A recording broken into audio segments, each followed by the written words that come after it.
Hello, everybody, and I'll kick it off as the moderator to this event. My name is Tom Pendergast. I'm currently a writer and editor, formerly the Chief Learning Officer at Media Pro, a privacy training company. And with that, let me have first Amira and then Anshu introduce yourselves. Thanks, Tom, and hi, everyone joining us as well.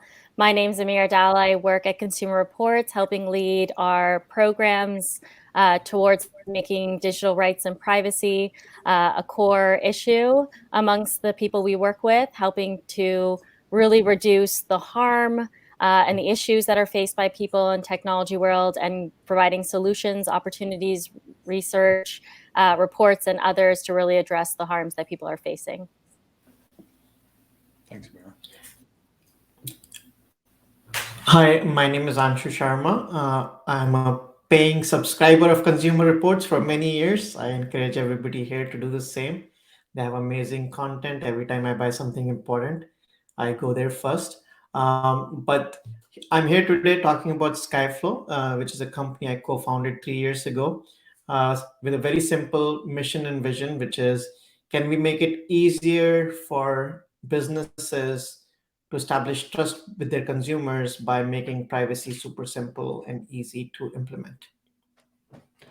Great. Thanks, guys. And today we're going to be talking about rethinking privacy and personalization.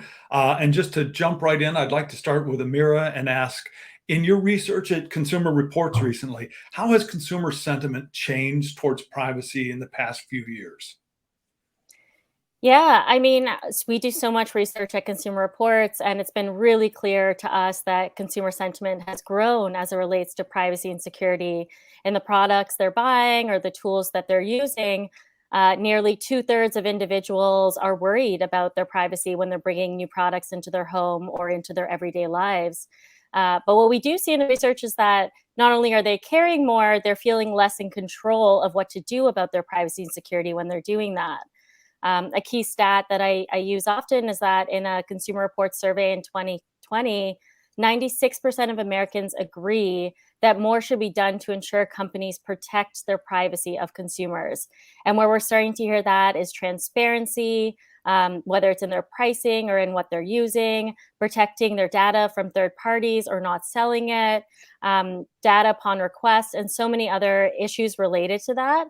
And what I find the most telling in all of this research is that more than 50% of the people who are buying these products have indicated they're willing to pay more to purchase products that are more private and secure. So if you are seeing changes in brand affinity by people who are changing their browser or what the car, or the smart devices, or whatever they're using, they're doing so largely because they believe these places are more secure for them. And so we're seeing a lot of people not just redirect their money, but open their wallets to a lot of new products that are coming on the marketplace that are there to protect them. Because they are concerned a lot more about where their data is going, and when they purchase these things, how organizations are using their data or how they're selling or giving it away. Do you think that there's enough there to say that we're working through the privacy paradox, this idea that everybody says they care about privacy, but they don't act like it? I think there's still some of that paradox there. I think we really care about the privacy is what we're seeing, but we're seeing people unsure on how to act on it or what to do. And so what we're feeling right now and where we are in 2022 is that more people are in fact buying more to bring into their homes for convenience, utility. And this is great. Connection, things that we need more now than ever. But they're not doing the necessary steps to protect themselves when they do, even though they know they are making their homes and their lives even more digital than they've ever been before. Yeah, that's a perfect transition over to this next question for Anshu. Anshu, are there tech innovations that would make it possible for consumers to control their data more and know where it is?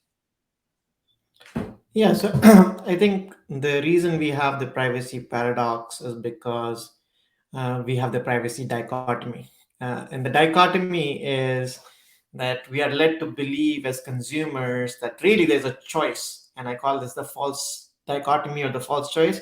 You can either get, perfect service that's personalized to you, or But in exchange, you have to reveal all the data. And if you don't reveal all the data to the company you're doing business with, somehow your TV can't work. And I think that false dichotomy is frankly something that consumers can intuitively see through, but they don't really know technically how does that manifest. So we kind of know when we're walking into a TV store and we buy a TV, and before it turns on, it wants to know my email address, phone number, and everything else. Something's off. Like, do they really need to know my phone number before my TV can work? And I think no matter how many privacy notices these companies put, customers have an intuitive feel for it.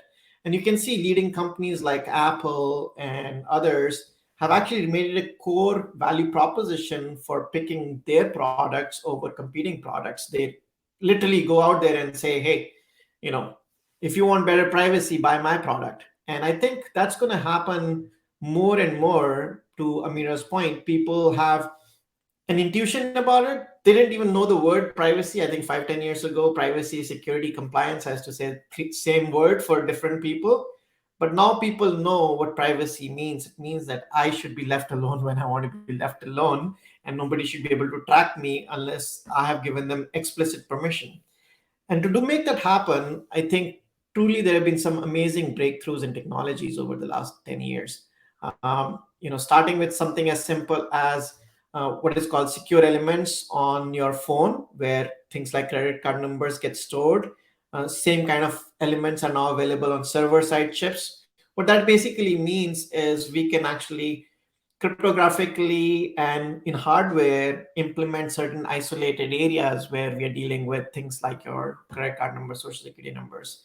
Similarly, there are new techniques now possible, what is called zero knowledge proof. Again, another fancy word, but what it means really is if I want to find out if Amira is 21 and above, so she can buy a beer at 7-Eleven, I don't really need to know her exact date of birth. I can get the knowledge that she's above 21 by using a bunch of other estimates. She could give me an approximate year of birth. And if she says, I was born around 1991 or 1984 or whatever, we know she's more than 21. We don't need the exact information oftentimes. So that's what we call zero knowledge proof. There are technologies like differential privacy. We've all experienced this. When you call in Uber or Lyft a few years ago, a lot of people were facing this problem, especially women, where the Uber driver got to know your phone number and then he's texting you middle of night, hey, you want to hang out with me?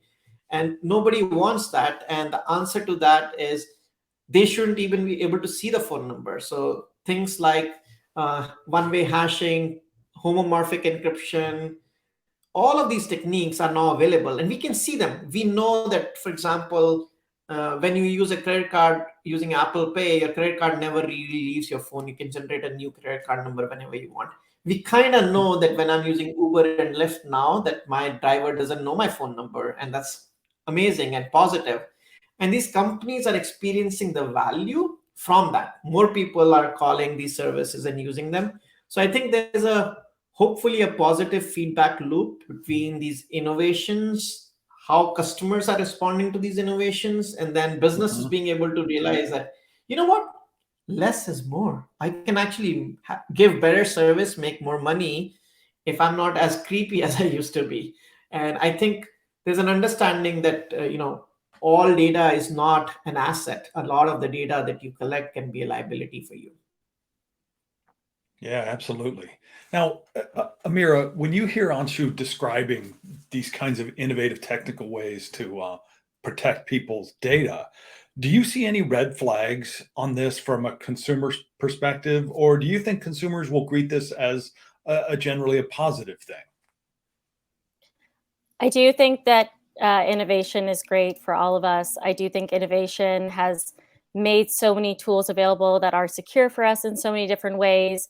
But with more tools and more products and more apps just being downloaded every day, that really diminishes our sense of privacy. And so for the consumer angle, the vast amount of information that we continuously put in to these places is really reducing the amount of info we have control over, because there's just more places we're inputting small pieces at a time, even if it's like in small changes. And these innovations are doing so well in terms of like really pushing us forward, but they're way outpacing the privacy protections and regulations that are available that allow some sort of standard across all of them. So I think consumers are feeling there are many different options and choices, which can be so overwhelming in terms of like, what do you do? And there's a core example we have right now at Consumer Reports. We've been doing a lot of research on VPNs. So as more people know they need to be more secure and use a VPN, many people actually don't know why they use a VPN or how it works or what to do. And yet you've seen this industry like VPNs become a multi-billion-dollar industry of people just developing or skinning other VPNs to just resell them and capturing that consumer attention. But in the end, like not all VPNs are the same. Some charge entirely low prices versus high prices. And when you go for the lower prices, because consumers are looking for cheaper models, because they're not used to paying more for their privacy, they end up actually giving a lot of data in that process, and putting themselves sometimes in more vulnerable positions. So it is an interesting catch-22, and I think Anshu highlights so many different tools that are really beneficial, and I do see the value of more decentralized systems and small pieces of the data being given. But I do think consumers are becoming more aware of things like dark patterns that are existing across mass amounts of sites and platforms they're using online. Some that are lurking so deep that it's hard to recognize them, and some that we're trying to look for those skip buttons. We're trying to skip those patterns that are asking us, can you upload all your contacts? If you get into this car, can you give us every sort of information you have? And some of us are tuning in to what it's really asking us, but most of us are really, the red flags are there, but we are tuning them out as well. Yeah. Yeah, it's like the accept the privacy policy that we all click through. So do you guys have ideas about how we can get consumers to take advantage of these tools that are out there to better protect privacy? And it's Yeah, kind of for both of you. Oh, sure. I can start, and I know Anshu's got some great ideas as well. But at Consumer Reports, we are doing a lot more uncovering on the tools that are evolving in the digital sphere. So, like VPNs is a big study we did recently. My colleague Yao uncovered a whole bunch of issues with free models and others, and where to really point people to for better password managers or VPNs or the tools that you would analyze as much as you would if you were to purchase a new car or otherwise. So I think there's getting into the habit of really doing more of that. And then both Consumer Reports, and I think there's so many other organizations out there, are creating tools that give consumer the power to actually ask back for their data from companies. So whether it's like the organization or an intermediary party, how do we create these spaces that really reduce the pains on people and get them into a space where they can say, can I see what data you have on me, and can I ask for it back? And we have a very exciting tool coming out at Consumer Reports that really gets to the heart of that, which for what we know is really covered under GDPR, and so far is assumed under CCPA, although in a reality has so much more work to get to for consumers to have that type of control. Yeah. Anshu, what's your perspective on that one? Thank you, Amira. Yeah. I think just like consumers are oftentimes overwhelmed, imagine you are the CEO of Nike or Starbucks or a hospital system like Kaiser Permanente. You read the same instructions, and it's equally baffling to them, actually. So, we need to have some empathy for businesses too. Not all businesses, there are clearly some businesses that are like exploiting this, and I think we all need to gang up against them. But I think a lot of businesses just trying to do the right thing. They literally don't understand, when you say I should get access to my data, what does that mean? Let's say I'm processing payroll. You say, give me all the data. Well, there are legal reasons why I need to store this data so I can, comply with tax processes. There are other limitations. There are legal requirements. Our job at Skyflow, what we've undertaken, is to say, look, there are a few companies in the world who have hundreds of engineers working on these cutting edge technologies like differential privacy and vaults and stuff. Can we take what Apple is doing and Netflix is doing and other leading companies are doing, package it up and offer it to other businesses? We sometimes say, be more like Apple. right? Just like as a consumer, you want to be more like Amira, right? I'm sure she, reads the instructions on VPNs a little bit more than maybe Tom, you and I do. Similarly, we want businesses to be more like Apple. What that means is you can see the power of paying just a little bit more attention to when you're doing your face scan. You actually encrypt and hash it before you send it to the cloud. You give the option for people to opt things out. But it's very hard for most companies to basically even figure out how to get your call centers working. So, for example, when you call up a call center and you need to verify who you are, most of us don't remember our account numbers. We do want them to ask for our last four of something, but can you do that last four checking in a privacy preserving manner? So there's a whole class of technologies what you call privacy preserving technology. In fact, Amira and you and I should talk about, maybe we can experiment with some technologies on Consumer Reports website and maybe showcase to people like how it works today, right? When you collect email information and credit card number from me, where does it go? And maybe we can show them how it should be done. And if we can explain and teach to people what good looks like, right? It's very easy to call out bad behavior, whether it's our health, whether it's privacy, whether it's financial decisions. I think it's equally important for us to be role models. I think there are businesses who are role models. It's my job to convert those role models into products that someone else can implement. There are solutions out there for consumers. It's Amira and Consumer Reports' job to capture that and say, look, there are good VPNs out there and there are bad VPNs out there.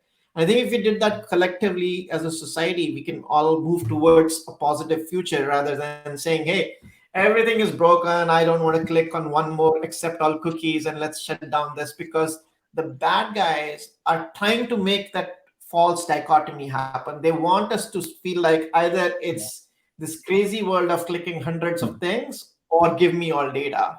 And I think we have to all work together to basically defeat the false dichotomy. Yeah, and I will just jump in saying I truly believe in decentralized data systems and things like credentialized wallets, and products that Skyflow is creating, because these are definitely the tools that both organizations and people need, and people need to get into that consumer behavior to do some of these things in more secure ways that they haven't done before. That's just not been a part of behavior, but creating it part now is where so many of us are coming into. And while it's like important to have all these products and tools out there, like there does need to be better policies and standards across, so that, Anshu, if there is the head of Nike who's like unsure of these things, to rely upon standardized rules and regulations that can be used across all of them to make sure that there's like a litmus of at least security for people if you don't know how to implement other sorts of stuff going forward, or if your ads team is doing things that you are unaware of or otherwise shouldn't be doing. Yeah, and you can do it thoughtfully. I think the main thing I would add there is, let's do it with nuance and thoughtfulness. Like, think about the cookie stuff. There's a proposal right now by Tom Kemp, who's used to be a security founder, but now is actually just doing good work. And he's like, look, we could have done it in a manner just like do not call registry. There could be a thing maintained by someone like the state where you can go in and say, look, I'm okay with newspaper websites knowing my email addresses, but I don't want anybody to know my location, because we don't have to just pass the laws. I think that's where things break down, because technology is evolving so fast. You pass a law like cookie law, and all we get is more spam that people are clicking on, and not really more privacy. I think we have to do it in a thoughtful manner so that people at companies like Nike and Starbucks and Bank of America and other places can say, okay, I get it, I know how to do it, and I know it's going to make the experience of the consumer both more secure but also better. Yeah. Boy, and on that note, I think you've kind of answered what was going to be the final question, but we're running out of time, which is, can privacy, personalization, and convenience coexist? And I think both of you seem to express the opinion that it can. We've still got things to do. We got room to improve, but I think we're on the way to get there. Would you both agree or disagree as we sign off here? I think we can get there if we do it thoughtfully. Yeah. And I think we can get there, and people have significantly shared research on the fact that people are willing to pay more if we get there. And I think that'll be a large driver in the market going forward. Awesome. And with that, a privacy panel that ends optimistically. I think we get to hand it back to Jennifer at this point.